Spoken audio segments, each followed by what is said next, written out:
Welcome to the Forensic Cop Podcast. Home and away.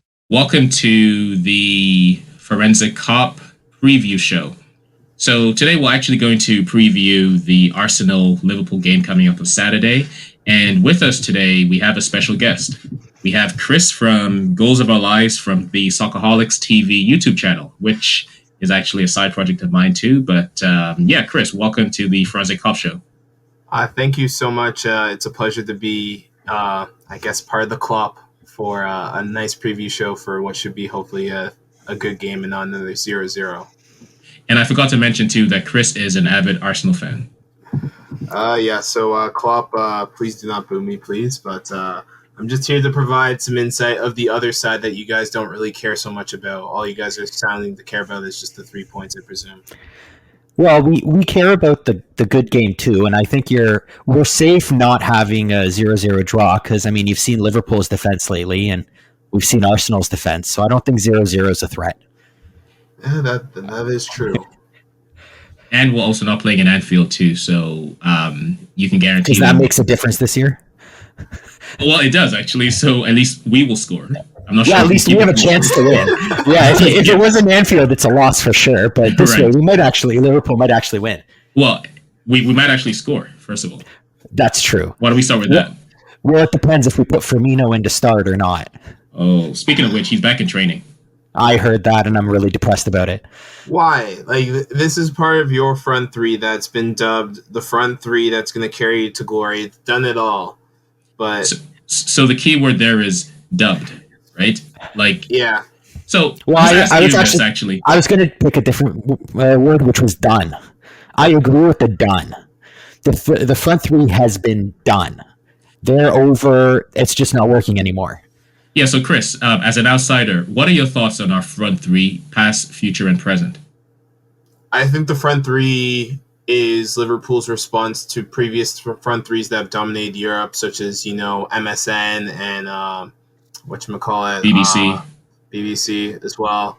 And some of the other ones, I think even PSG was trying to create one. I think Bayern has its own unique one, including Lewandowski, Sané, and as well as Coleman. So it's been very reflective of how soccer's moved towards. And I think Liverpool's strength in the 4-3-3 has been great. But as you probably have learned most likely this season, people have kind of figured it out. Similar to how Chelsea's Conte, when they started the 3-5-2, it was unstoppable. No one could deal with it for 6 months to 9 months. But then the following season afterwards, people started to figure it out. And as I found with this Liverpool front three, if they're not getting the service that they need, and once again, I hate to highlight the weakness of this Liverpool side, but you really are missing that influence of Virgil van Dijk, because I think with a player of Virgil's caliber, it's not only just his presence at the back, but the fact that if I have Virgil van Dijk behind me, that, the whole team, the whole 3 lines in front of him could push up an additional 5-10 yards, which means maybe, let's say the front three doesn't need to push back as much. That changes Liverpool's whole entire game plan, and that's what I've ultimately have been seeing with Liverpool. My brother's a Liverpool fan, so if he ever does get a chance to listen to this, please know that that's my reason why Liverpool's been performing poorly this season, is the fact that they have to track back an extra 10 yards because they don't have Virgil van Dijk to say, no, it's okay, you can stay up the pitch, but that's football literally at the micro scale, I guess you maybe would call it, for those fanatics out there. So here's my one question for you, though, on that. I do get Virgil van Dijk at the back, and if you've watched any of the games, can you honestly say, does Salah look dangerous anymore? No, I think I don't like to get into the rumor mill, but that's usually when most people do get into the rumor mill, so I will probably follow suit with those. I think he's debating. He's at a crossroad right now of trying to understand where is his next challenge. And what frustrates me a lot right now, but also is very reflective of Liverpool, because I've had this discussion over with my brother. I think for Liverpool to compete with the Haaland or Mbappe sweepstake that I think every fan's been trying to fantasy book for their team this upcoming summer, I think one of the front three needs to be sold. I don't see this Liverpool side being as great as it has been if you guys didn't sell a player like Coutinho for the money that you guys did. and I don't see you guys getting cash injections because I know Pep a couple weeks back was mentioning the only reason that we're in first place is because we spend more money because we have money, and you know what, that is true. But this Wait, Pep actually said that? something along those lines, and He did. call it arrogant, which I do, and I'm not the biggest Pep fan. I'm not here to be like, oh my gosh, he's revolutionizing football again. He has done that. That's great. I applaud that. But I really do appreciate that Liverpool side. There was more story, more for what I enjoy as a soccer fan, as just like the build up. There's history. You know, you see the pieces coming all together. This team's kind of been a decade in the making, and then to finally get the crescendo and finally win the EPL title, and then, you know, people are trying to criticize this, criticize that. You guys won the Champions League. You guys won the Super Cup, I probably presume, as well. So it's good. Liverpool's kind of more my style of football, preferred versus I like a Manchester City, but then I'd be a hypocrite if I said I like Manchester City because then I also kind of like the PSG model over in, you know, French football, but different leagues, different flavors. So I'll save that for another one for you guys, honestly. Well, I mean, isn't Arsenal trying to, if not get the same players, or the players of the same caliber? Isn't Arsenal coaching and positioning and philosophy similar to Man City? A little bit, but it's kind of a twist. I almost want to say that Arsenal is an in-between of Liverpool and Manchester City. I think from a positional sense, we're trying to mimic what Manchester City has, where players are in certain quadrants, but the trigger point. So I almost want to say that we're a bit closer to that peak Barcelona that everyone became very obsessive about, like the tiki-taka. You know, oh no, we lost the ball, we have to press in, you know, 5 seconds after not having the ball, and like, oh, that's phenomenal, and you know, that like everyone has in their head. That's what I see with this Arsenal team, but like not in the sense of like, okay, the trigger is the ball. It's maybe like, okay, the ball went to the left back, and when he receives the ball, he has a poor first touch. That's when we press, that type of thing. Is that a style that you were already on the road to implementing, or did that come from Mikel Arteta? I think it is step 2. So if I recall correctly, the 4-step process that he was trying to explain, I think step 1 was trying to be in the right position. Step 2 was trying to know where to pass the ball, I guess. And then like, I'm butchering his explanation, so I do apologize that I don't have all the research, but I know like step 4 of his process that he's trying to work with the team is when you receive the ball. So let's say David Luiz receives the ball at the left center back position. He already subconsciously knows to swing the ball 40 yards across because Saka is making a break for that space subconsciously, where it seems like it's fluid football. Like they're already like 2 steps ahead. That's what he's trying to work his way to. It hasn't been there, but when it has been, I think Arsenal had a couple repeat goals where we were doing the same thing, where it was like similar to like 17 to 27 passes through the build-up to break down the team and scored the same goal in the same fashion, which I think is phenomenal. That's an incredible achievement.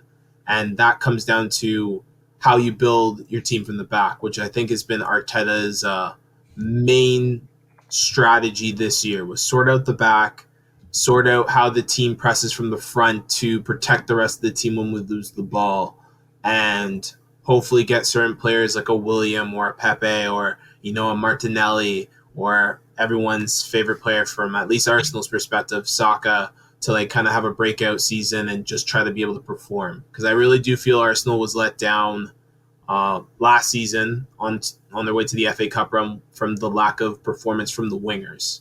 Even though Pepe, in my opinion, did good, I think that the Arsenal fan base, because of the price tag, they were expecting 20 goals and 20 assists, which I think is very unreasonable. And let's be honest, to be a football fan is to be unreasonable. So I understand that as well, but let's be realistic here. You know, you sign Pepe, he's 24, he's a project, and that's how I see him at the end of the day. So, well, I mean, we're a year on. Do you think he's evolved this year? Yes, I think he's becoming more confident. I think his biggest issue is something that I had an issue with Theo Walcott back in the day, and I still do to a certain extent. He's too quick for his own good. So what that results in is that your decision making kind of gets hindered because of that, if that makes sense. Like, he has so many options that he's aware of, but he can't select the right one at the right time. And that is in itself a really good skill to have, and also a very difficult skill to master. Like, there's some times where you would think like, oh, I have to pass here for the short pass and then call for it back. Or maybe instead the better decision would have been to like dummy to the right and then like, dribble past the guy and then play your teammate through, because then you've taken out the teammate versus instead of the ball doing the work to kind of draw on the guy. I don't know. So soccer, that's what I enjoy about playing it, is like you never know who you're going to, like, depending on the matchups. Like, even to actually focus, I guess, a bit more back on today's or the upcoming game with Liverpool and Arsenal, it's going to be interesting to see the matchup, because for me as an Arsenal fan looking at this game, I'm going to be like, Liverpool should beat us. The only way Arsenal's going to win this game is how they attack the space of the center backs, because you guys have your new signings, or if Fabinho is healthy and such, because I know you guys are getting a lot of players back from injuries and such, how that performs well. And as well, you guys don't have a lot of players that went away on international duty. Like Trent stayed. That's one name that comes to mind. And if he's, raring to go, that's going to be a very interesting battle between him and Kieran Tierney, which I think has been one of the most improved players from Arsenal's perspective. And it seems like he's been at the club for 10 years, the way how he performs and, calls out people. So I'm just looking at the lineup from the last time we played back in September, I think it was. Yeah. For a little Liverpool. bit different. We may have lost a guy or two along the way. Well, see, that's the thing. I hadn't realized that we actually had this team this season. But in goal, we had Alisson. Then we had Alexander Alexander-Arnold, Gomez, Van Dijk, Robertson at the back, Keita, Fabinho, Wijnaldum in the middle, Salah, Firmino, Mane. I mean, that's quite incredible. That's theoretically our team. Right. We just haven't had them a lot. You would take, say, Henderson or Thiago, right? However, that is our team. And quite naturally, we won the game 3-1. But really, when you look at that, you're really only taking the center backs out of the picture. So, Chris, to your point, there is an obvious weakness to press against Liverpool. However, we know that we have that weakness, so we will shield against it. But the rest of the pieces are there. So I think because we'll still play the high line. Like at the end of the day, the question really does become: our center backs are going to be. We're going to ride with Kabak and Nat Phillips again, because they are center backs, and so obviously we're going with them. But do we really think that I would presume Aubameyang would be at the top of there for Arsenal? Do we really think he can't outrun both of them? Because frankly, I think he can get behind them pretty easily. I think he's a lot faster. I don't think we'll see the same game that we did against Chelsea. Let's put it that way. I don't think we'll just tease with the high line every single play. And of course, we have Fabinho back in midfield as well. And we will have a lot of the ball, and we'll also be pushing them too. Let's not forget about that. So let me ask you this then. So Liverpool have played a lot of games, and it seems like teams have started to figure out all you need to do is pack 11 men in the box, and we can't score, and then you try to counterattack. Do you think Arsenal's going that way, or do you think Arsenal's going to legitimately try to control some of the ball?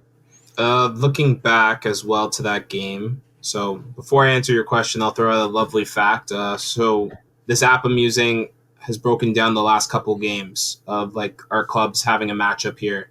Arsenal's with 6 wins, Liverpool's been with 8, and 11 games have been draws between that. So in total, we're looking at about like the last 24 matches, and that goes back all the way to like 2010 August.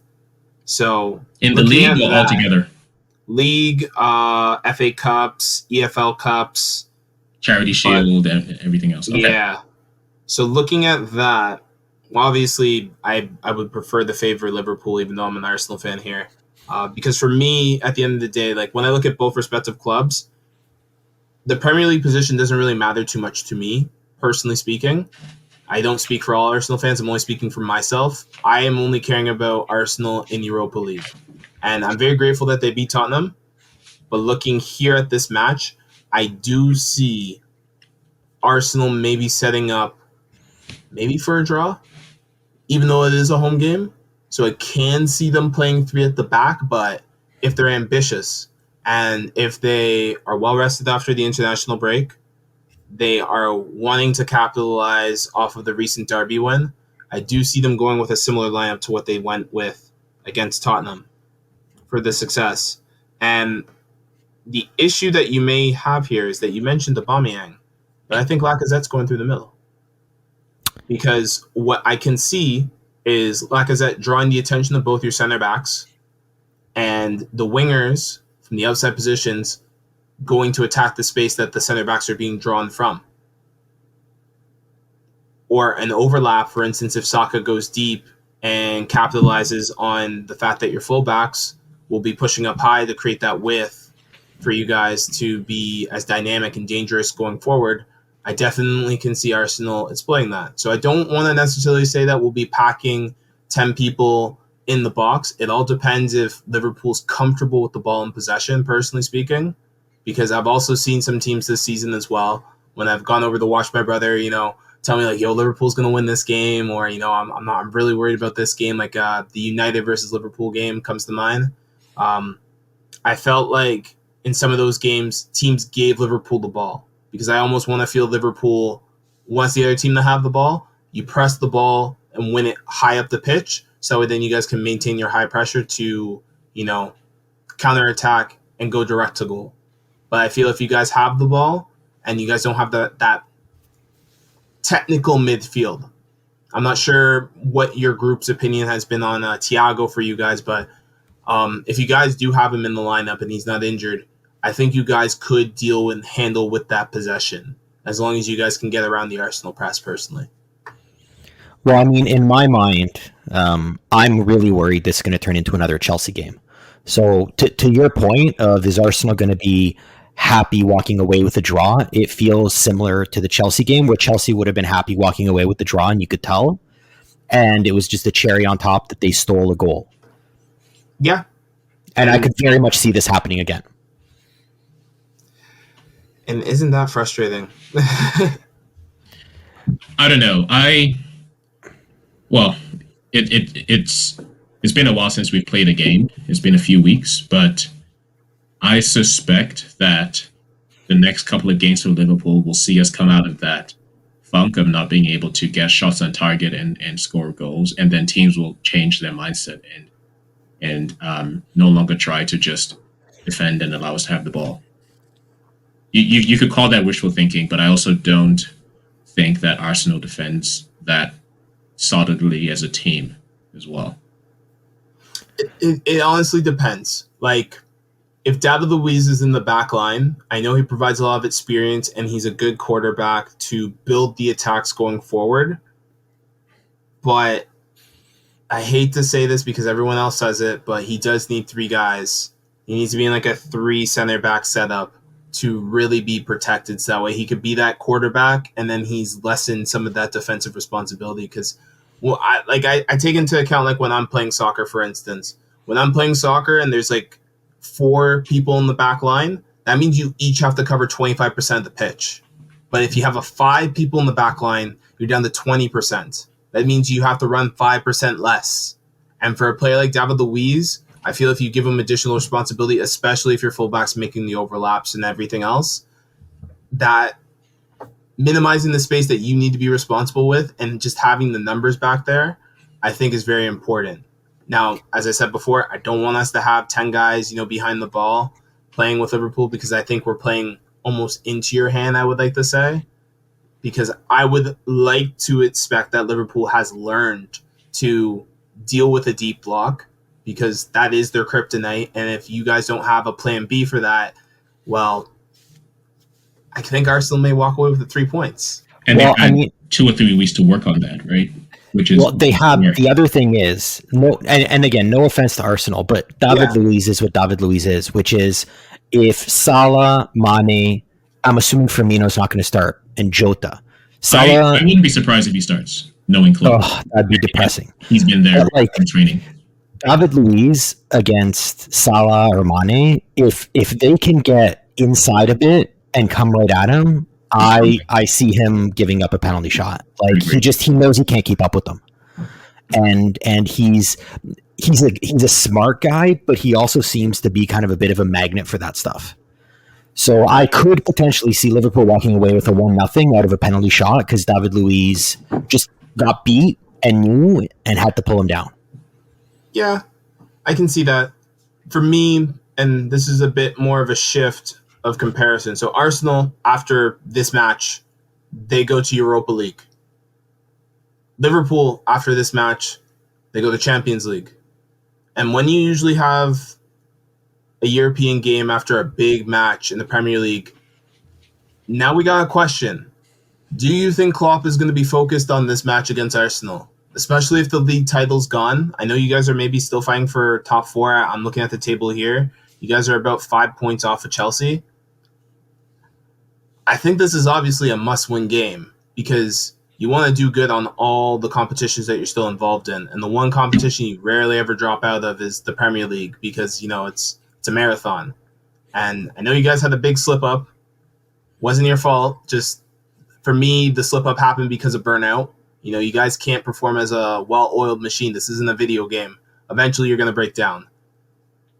But I still propose the question. Do you think Klopp is going to put his best lineup forward, or is he going to sacrifice this to stay focused on the Champions League? Because if you guys hypothetically win Champions League, because you guys are still in it, you guys go on the pot 1. And pot 1's the equivalent of where Man City is right now. If Man City's to go on to win the league, which they probably should. And that's also my hope as an Arsenal fan as well, is that if Arsenal wins Europa League, they get slotted in the pot 1. That's why I don't understand why people, for me at least, they're complaining about, Arsenal's not in the top 4, they're not in the European place. I'm like, why would I want to be in pot 4 where I'm going to have to play some of the top teams in Europe? I'm trying to advance as far as I can into the knockout round and then hope for the best. Well, let's face it, though. In the Champions League, for the most part, the good teams always end up having a pretty decent chance of coming out of their group, right? Yes. Just with the way that the pots work. For some reason, there's always one bad team in pot 1 and a bunch of good teams in pot 2 or 3, and it just works itself out that way. But I suspect that Klopp will go strong against Arsenal and Real Madrid because there's about 4 days in between the Saturday and the Tuesday. Then there's been a 3-week break. And there's been a 3-week break. He has half of his team at I was going to say Melwood, but at the Access Training Center that haven't played internationals. And then the team against Aston Villa, that's where he'll now rotate. Unless we beat Arsenal and then Chelsea loses and suddenly the top 4 becomes more realistic, then he may not go as weak against Aston Villa. However, for sure against Arsenal and Real Madrid, I think he's going strong. Yeah, I would agree with that. I think, so my worry is not that Klopp is looking past this game, but that some players on the team are looking past this game. And number 1 would be Salah. Because you got to believe that Salah is looking at Real Madrid and he wants... I mean, I don't know if he's just not hungry right now or what it is that he's not scoring, but if there's a team he wants to score on, it's Real Madrid. So I'm hopeful that Klopp is able to rein him and whoever else in and get a good game. What I will say is I actually expect a good game for the first time maybe this year out of Alexander-Arnold, because I think getting left off of the England team might be the first kick in the pants he's gotten in several years. I think it's make or break, right? We'll now see what he's truly made of. It's on him. Never mind the Euros. It's on him to at least reclaim his spot back in the England team in the eyes of the public. Whether or not Gareth Southgate picks him is up to him, right? But if the country sees that, yeah, he actually deserves to go because of how he's raised his game, that's all I care about, right? Yeah, but he's going up against Tierney. I'm not so thrilled about that one. Haha, that's good. I like to hear compliments about this Arsenal side, so I'll propose the question to you guys, even though I know I'm the guest. Who on the Arsenal squad, name 2 players that could ruin your day, personally, based off of what you've been paying attention from Arsenal? Lacazette, I would say maybe Aubameyang too, and Tierney. I would say the 3 of them are the only ones that I would actually be afraid of. I'd actually say Odegaard as well. Odegaard and Lacazette for me. Okay. So you guys are discounting Saka. I know when the reverse fixture happened, he had a very poor game. He had some poor touches. He got let down by the occasion. But I'm expecting him to make a difference in this match if Arsenal is to come out with all 3 points, personally speaking. I think he has something to prove, just like Trent does, to get his name on that short list on the plane to the Euros. And I think he's been having a sensational season as a right winger. And Was he in the latest squad? I don't believe so. Okay. I haven't watched the Euros. I haven't been following him as much, but I know looking ahead at Southgate's short list of 23, I know he's a name that's been floating around, but it's a completely different team. You know, Saka walks into Arteta's team, but does he walk into Southgate's setup? Because, you know, if Saka doesn't make it, you know, there's already like 6 or 7 other players. But they are quite stacked in that area. Exactly. And that's the unfortunate part when, like, you have so much quality in, like, 1 or 2 positions, but then you can barely find, like, a good center back, for instance, for England, you know what I mean? Or a good center midfielder that can go box to box. So a player's versatility and ability, like, one name, and this is an outside name, I think Eric Dyer will probably make that, you know, Euro squad 23 for England because of his versatility. Even though he hasn't had the best season, he hasn't been starting all that time for that club that I can't name because I don't want no demonetization for you guys. But it's the stinky stuff. Right. So all I would say, my big worry, the reason I'm worried about Tierney is because he's coming down the wing to Alexander-Arnold, who's not a great defender. And also on that side is Kabak. I have much more faith on the other side in Robertson and Phillips. So my question to you, the counter that, is who is the midfielder that's usually on Trent's side? Because I know with some team setups, if the fullback pushes up high, that the center mid kind of drops back. And from what I noticed, that used to be Henderson's responsibility. Yeah. And now it's Thiago.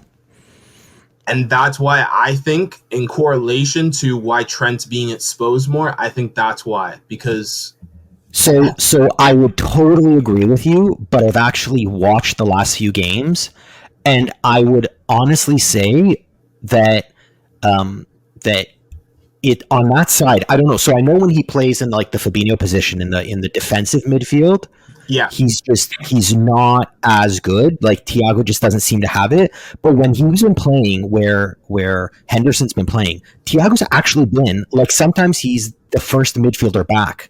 I don't understand exactly how or why, but there are these weird like attacks from the other team that he's like flying in from the side of the screen, and you're like, shit, how do you get there?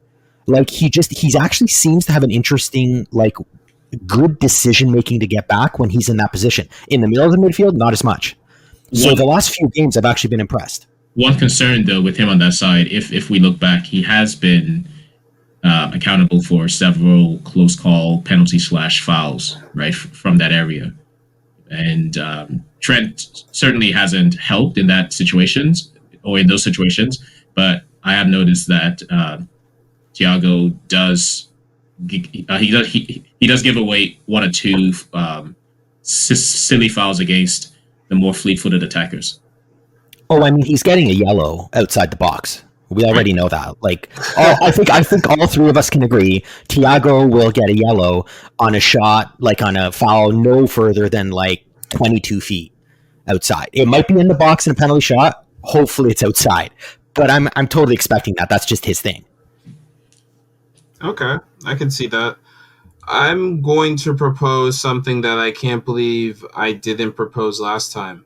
But there's one key player that I missed, and I feel guilty for this. And I checked back to the previous match if he was involved in the lineup.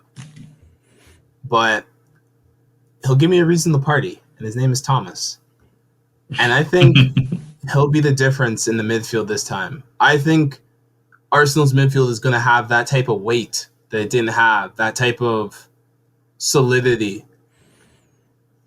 if he starts. Because I looked back at the last fixture, and if I recall correctly, Liverpool just hit like 1, 2, 3, boom, okay, we won 3 points. We'll let you guys kind of pretend to, maybe play football and dominate us, but we're already on to the next game. Like, we're done. And, Arsenal got 1 goal back, but, they didn't have enough to, like, really worry Liverpool, because Liverpool's like, oh, we're not losing this. Well, they actually scored first, I believe. Yeah. Yeah. They scored first. We took 2 quickly, and I agree with you. Once we took the second one, it was just a matter of time before we were going to score again. But I agree. That was back when we still had the shine of the trophy on us. Yeah. We had a full team, and it was a non-starter. Like once you guys scored, and we're like, yeah, that's not how it goes. Scored 2 quick goals, and then boom, we're done. Jota scored late, but it doesn't even matter. Like we were set. This is going to be a totally different game, totally different. And right now, honestly, I would have said, like you said at the beginning, all things being equal, how does Liverpool not walk away with a victory? But I mean, there's too many different stories into this match that like I'm enjoying. Like I can just pick it from different directions, and I can see the different outcomes in this that makes it an enticing match. I just hope that, because this is my personal opinion of the Premier League, whenever we've had these matches with the big clubs within the Prem, I really have been disappointed by like half of them. They've ended up being 0-0 or a 1-1, like nothing substantial to like give us that drama that we're all seeking, because, you know, like these games have build up. Like this game versus what was another game this year that didn't have any build up at all? I think it was City versus United. Because of how the pandemic schedule was, it was like only like 3 days build up to the game. It was a nothing game. I think United ended up winning 2-0. And this was first versus second. Versus this one here, I think the winner of this gains momentum going into that last 8 games to make that last push, because we got West Ham, we got Tottenham. You guys made me say it, but I'll say your neighbors as well because I feel guilty. Everton, all these teams are still in the running, trying to get 4th, maybe 5th, and then depending who wins the FA Cup. So I think, especially coming back from this last international break, when we have this sprint towards the end, I find you need to get the 3 points. And so, for Liverpool, especially where you guys were in the first half of the season, I have to go with you guys. Not just because I'm on your pod, but I just don't see Arsenal focusing on this. Arsenal, for me, for the past 3 to 5 years, they've been a tournament team. They need to get the Europa League right this year, and I think that's where their main priority is. It would help with a win over Liverpool, but I could look the other way if Liverpool comes here, wins 4-0, and then be like, okay, whatever, we still have Europa League. But if we win, let's say 4-0 against Liverpool, and we go in the Europa League, oh man, I'm going to be jumping for joy. So let me ask you, who does the break help more, Liverpool or Arsenal? I think Liverpool. Liverpool is in a bit of an identity crisis in the Premier League. In Europe, they're fine. They know who they are. It's kind of a break. It's like, okay, we're in Europe. Okay, like we still have that shine of like, okay, we're still a big team, and you guys can get through. But in the Premier League, especially how competitive it is, I know none of us had West Ham up here. I think Southampton was up here in the first half of the table in, you know, the early parts of the season.